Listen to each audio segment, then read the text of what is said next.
let's be honest, majority of the people your age are losers. It's sad to say it, but that's just us being completely honest.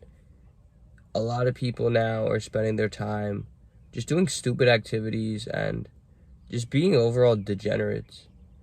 And just because they have something going for themselves, like let's say they got their internship or they got a full-time offer, like I don't care. In terms of who they are, don't let you can't let that one accomplishment give them an okay or give them a pass for the way they act and just the way they think as a whole. When I started my self-improvement journey, I quickly realized that a lot of people aren't going to think the same way as I do, and they're not going to have the same morals as I do. I'm not one to, just go out and do stupid stuff and, endanger my health for temporary satisfaction. That's personally not how I roll.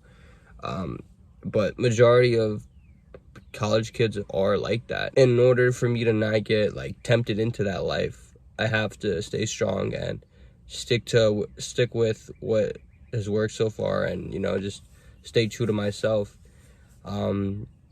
Even if I have that knowledge and I want to help somebody else, trying to push it down their throat never works. Unless somebody specifically asks me for help, I can't just go out of my way to give it to them. Think about like people hitting nicotine and people hitting jewels or devices, whatever you want to call them. Imagine me going up to every person I see doing it and literally telling them, hey, this is really bad for you, stop. What do you think they do? Like, they literally would just laugh in my face and continue doing what they're doing. They know what's wrong, and it's like there's nothing on my end I can do. It just has to be up to them. But peer pressure can also happen in different situations. It's not necessarily always going to be someone trying to, make you do a certain substance or do certain drugs. I know that's like the common way peer pressure is taught to us when we were kids, that whole like DARE program, or, like say no to drugs. Like that was kind of how peer pressure was brought to us. But there's other ways peer pressure is forced upon us in society, and I'm kind of surprised no other self-improvement YouTuber made a video on it. And I think the most notable would have to be the way people interact with one another, and in terms of the way people share their opinions and their negative emotions towards you. I feel like that's a huge aspect of social pressure that nobody talks about. For example, if you want to be an entrepreneur and you tell one of your friends your dreams, your goals, and how you plan on to achieve it, and he literally says, oh, you shouldn't do that, just stick to like something that's less risky, there's a really big chance you fail, so don't even try, there's a safer approach that you should do, and you should just be like everybody else. That to me is just as harmful to you as someone forcing you to try to do a drug or something, or try to do a substance that you don't want to do. Like that, the act of putting pressure on you and make a decision that you wouldn't have made on your own. You got to be so careful who you tell your dreams to. You have to literally protect your dreams with your entire life. I remember when I was younger, especially like when I first got into college, I remember reading all these self-improvement books. I remember reading like entrepreneurship and trying to get other people to join entrepreneurship with me. And some of the reactions that people told me, it just like, I know now that the moment they said that to me, that we could never be friends after that. And me kind of just juggling between whether I'm right or if they're right, when going into that conversation, I knew 100% that I was right. Like I knew what I wanted to do personally for myself. And then me trying to express that to my friends so that they're on the same page as me, and hopefully I can help them want to pursue that path instead of something that they don't even want to do. So many kids are in college doing something they have no interest in doing, and instead of trying to do something a little harder, a little out of the ordinary, that down the road they could definitely find more fulfilling. But it was just the mindset and the way he answered the way he answered me when I told him like my dreams, told me that like we're just on two different wavelengths. You can only tell your dreams to someone you truly care about. You can only tell your dreams and your goals and your ambitions to people that you truly value, whose opinions actually matter to you, and who've earned your loyalty over the past few years. Like, if if the people I talk to now about my dreams and my goals, if I say a game plan or a strategy that I'm trying to map out, they either encourage me to go through with it, or they give me constructive criticism that will help me implement my strategy better, which can help me in the long run and make me more successful overall. That's the type of people you should be talking to. And they only and when I'm around that circle, I don't ever feel the need to have to, act any different than I normally would. I don't feel the need to try to impress anybody. I don't feel the need to, put on a show. It's like I'm two different people. When I'm around like losers, I naturally want to act like a loser to fit in with that crowd. Whereas when I'm in my winner circle, I like to call it, we always talk about positive things. We talk about our dreams, our goals, and how we can actually overcome it. And like that mindset, that there's pressure in both cases, right? Because if you're at that table of all winners, you're gonna have to perform. You're gonna have to go through obstacles, you're gonna have to overcome stuff. And when you're at that table, when you have that discussion with all your boys, you are literally talking about all the positive things that you've done. You have pressure to succeed. Whereas when you hang out with most of these degenerates, you have pressure to be a loser. You're literally being forced to do things you wouldn't do if you're literally being forced to do things you wouldn't have done in the first place if you would have just not even spoken to them or hung out with them. And it's really not just drugs. I need you guys to understand that the way people talk to you about your goals can affect you way more than someone trying to convince you to do something.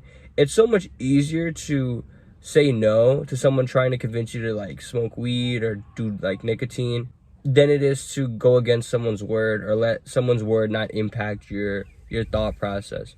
And it's so much easier for them to just say, oh, like, bro, there's no shot you do it. And just like that, that's all they had to say. They got their point across nice and quick.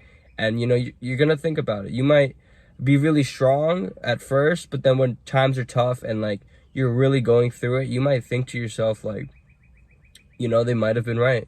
What if I just took an easier route?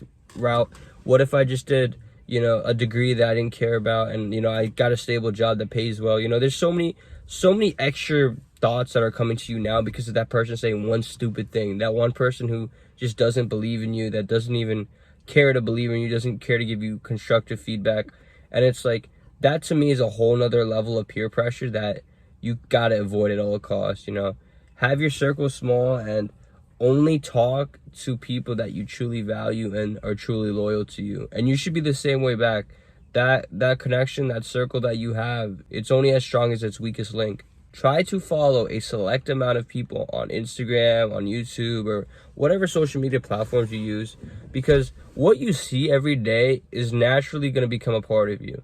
If you're constantly seeing people flexing cars and watches, you're going to think to yourself that that's the way to success in life, and that's the way I'm going to find actual happiness, when in reality, that might not even be the best route for you.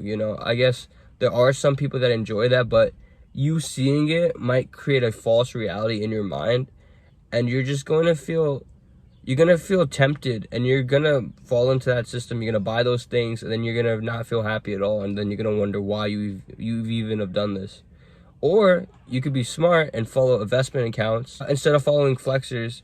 Surround yourself with quality information on how to invest, what assets you can buy that will actually make you money in the long run. Don't feel the need to follow the most popular account, because normally what's popular isn't always what's best. Any way of you purchasing assets in the long run, for the most part, will bring you more success than some random flexing object that you can't even make your money back on when you don't want it anymore. You sell it and you basically lose half your money, whereas when you sell assets, you actually make a profit. That's a big difference. Consume the content that you need to, not necessarily what you want to. Because if you just surround yourself with stupid lifestyles or degenerate activity, and that's all you see on your For You page, inevitably it's going to be a part of you before you know it or not. It might even take over you without you even being aware. So just be careful and, consume very wisely. Only follow people you look up to, can learn from, or that you know. There's no reason for you to follow other people that you don't have to.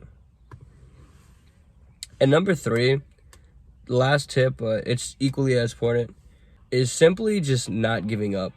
If you have that mindset of you will get it no matter what, and all the times you mess up and you fail is just a learning and a stepping stone towards you actually getting to your end goal, that's perfect.